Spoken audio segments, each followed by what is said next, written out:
Hello everyone, my name is Mimi79 and today I've got round 5 of the manufacturer series. So we're here at Interlagos in Group 4 and just waiting to get out of the pit lanes so we can start our qualifying lap. So the tyre wear isn't too bad, however your tyres will drop off at the end of the race, but fuel's the main concern in this one. So we are going to have to fuel save quite extensively. So beginning our qualifying lap here, it's going to be very important that we get the slipstream. However, the car in front does not have the slipstream of the Subaru, I believe it is, in 12th place. So it is going to be a bit of a hassle to get our qualifying lap started without losing too much time. So coming across the line then to begin our qualifying lap, I'm going to brake just on the 50 board, or just before it really, and clipping the apex really nice and then just powering out. You want to take the second part of the centre S's flat out and then just stick it to the inside for turn 3. And then coming down the retroposter, it's going to be very important that we get this corner right, because there's a massive run until the middle section of the track. Just see there, we had to lift off, so that maybe lost us a tenth or so. It's not the greatest. Turn 4, so into turn number 5, run just a little bit too wide and then get another power a tad too early, just having to lift off again. However, we do get turn 6 hooked up quite nicely, and through turn 7 just stick it to the inside and then get on the power early, almost spinning out, very close to ending our qualifying run in tears, and then running wide on the curb again. So very scruffy lap this one, and then again just having to lift off, just not the greatest line there. So round the final corner, on the power really early, we actually took that corner very nicely. But onto the run to the line, is it going to be a sub 139, which would put us relatively high up the grid? However, sticking to the left hand side, is it going to be enough? No, it isn't. It's going to be 39.3, and we did go again, but we got a 1 second penalty for going wide at turn 5. So we're going to skip to the start of the race, starting in P9. We should have been too bad of a position. However, starting towards the back end of the top 10 is never ideal, especially at a track where it isn't too easy to overtake, apart from the first sector. So anyway, here we go. Immediately into lean setting 2, try to save as much fuel as we can. So into the first corner, braking pretty much spot on. However, we just turn in a bit too early and we're going to cut the inside of the centre S, and we are unfortunately going to pick up a 1 second penalty. So immediately not the greatest start to the race. So into turn number 4, braking just on the middle of the tarmac on the right hand side. It's a great braking marker really, because it sets you up really nicely for this corner and then into turn number 5. Just see there, the remaining driver with the 0.5 second penalty, so perhaps he's just gone wide on outside of turn 4. So the remaining driver gets another 1 second penalty, so his total amount of penalties is now 1.5 seconds. So now he will lose more time than me on that penalty zone. However, I want to try and get past him. So anyway, into the final corner, braking just a little bit too late and smacking into the back of Socrates in the Hyundai. And unfortunately don't get another penalty, just an SR down. So thankfully we won't have, you know, a massive penalty to boot. So anyway, cut into the replay cameras because this move was absolutely delicious. So took it into the slipstream and into turn 1. We're going to go down the inside, not one, but 2 cars. Brilliant move. And we are going to move up into 7th place. You know, if we didn't have that penalty, that would have been probably my best move ever. I mean, it still is, because 2 cars down the inside, it's very difficult to do that. Especially when the braking zone is so short.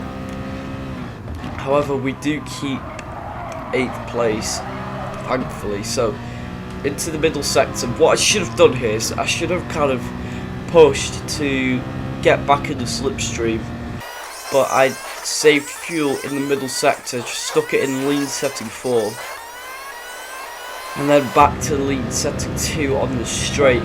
But we're under attack from the Viper, and he's going to go down the inside.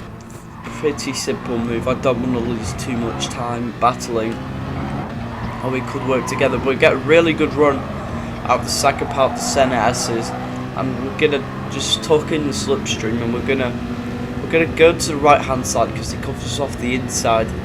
And here, tell me who's at fault, because he just squeezes me to the grass and he's gonna force me very wide. Questionable defending there, to say the least. Or we just get a tap in the rear end, so thankfully we don't drop any more places. But there is a train starting to build up behind, so pretty much last place. So perhaps this is a sign that we need to get a move on, because I want to get in front of this Viper, especially as the Viper towards the end of the race isn't too quick. So we're just about in the slipstream. However, we've got Killian behind in the BMW. So the BMW is a great car for this race, especially because if you short shift with it, it doesn't lose any straight line speed.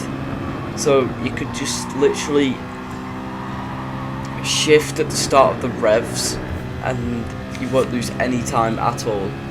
So you could pretty much stick in lean 1 for most of the lap, apart from the middle sector really. So anyway, only half a second to the Frenchman now, but we're just going to whip it forward because my biggest mistake here was keeping it in lean mix 5. I should have gone up to lean 2, and the Frenchman is going to go down the inside. Didn't see it coming, but I'll just have to let him go because it's pretty clear that he's the quicker car at the moment anyway. So we are going to try and stick in the slipstream. However, I don't want to use too much fuel, because in the first race I went in lean mix 1 too much and I ended up running out of fuel in the best fuel saving car. So I don't want to repeat that mistake. But immediately the Frenchman is just dropping us, else he could stick in lean mix 1 and not lose any time, because that BMW is so good at preserving straight line speed, especially when you short shift. However, through the center S's, he does have a 1 second penalty to serve, so perhaps this will let us crawl past him. However, I'm not sure that is the best idea, because he will just fly past us anyway. We'll look to the inside, but he covers it off, and then we're gonna just tuck in behind. I thought the Portuguese outfit was gonna lunge us then, however that wasn't meant to be. So just saving fuel, that's what you've got to do in the middle sector. Just stick it in lean mix 5 and just save as much fuel as you can. But we're going to whip it forward to start lap 8, as the Portuguese driver is going to go around go down the inside. As Socrates makes a mistake there, and he's going to go wide at turn 1, and the Viper's going to go up into 8th place. And to make matters worse for him, Socrates picks up a half a second penalty. Unfortunately for him, he was probably in about 7th place I think, but then all of a sudden, just that one mistake, not paying attention all too much, and then boom, about 20 points gone down the drain because of one mistake. So we're going to whip it forward to the start finish straight. I'm just just look at this, because we get a massive hit in the rear end from Jorge Meyer. Thankfully he slows down for us though, but now we've got no chance of catching up in the slipstream of Socrates and Coco. So that was really crucial, as Frostman comes out of the pit lane in the McLaren. So maybe we could just tuck in behind and save fuel behind him for a little while. However, he doesn't have to fuel save, so he will just run away. Unfortunately, you can just see that he's already pulling away, and then sticking it into lean mix 4, just there, gaining so much time. He's already out the slipstream range almost, so cutting the inside as much as possible, but still he just can't keep up with the McLaren, especially when he's not fuel saving. However, things get pretty tight up in 6th place, the battle for 6th place, and perhaps if Jorge didn't tap us, the race could have gone very differently, because we would have definitely had better track position, because we would probably be in the slipstream of that group, as Frostbite goes down the inside of both of them. And here I'm absolutely praying they lose as much time as possible fighting each other, because I need to catch up to this group. And here what I should have done is put it into lean mix 1 and used a little bit of fuel catching up, but instead I still fuel saved when I could have easily just caught up, and then I could have saved more fuel behind those two cars.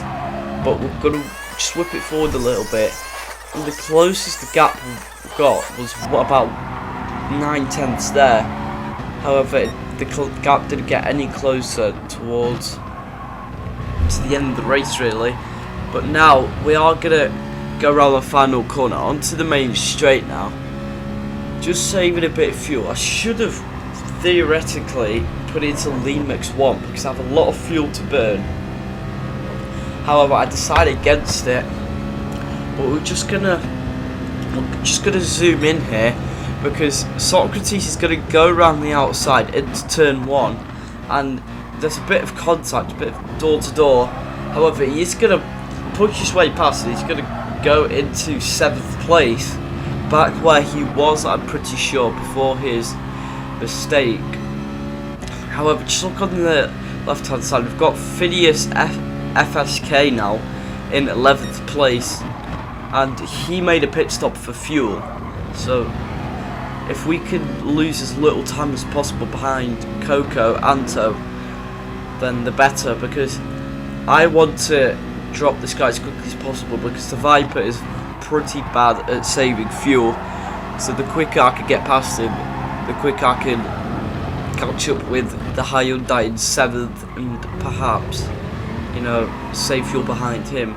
However, that's about as likely as aliens not invading Earth this year. Perhaps that will be a New Year's Eve, you know, surprise. And there was a video emerging on Twitter yesterday of a UFO in the States, so you never know. Maybe the aliens will fix the penalty system. That's the only wish I have, really. But anyway, around the final corner, on the power as soon as possible.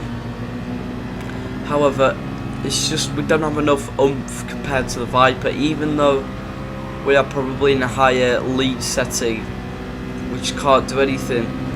But here he's gonna cover the left hand side even.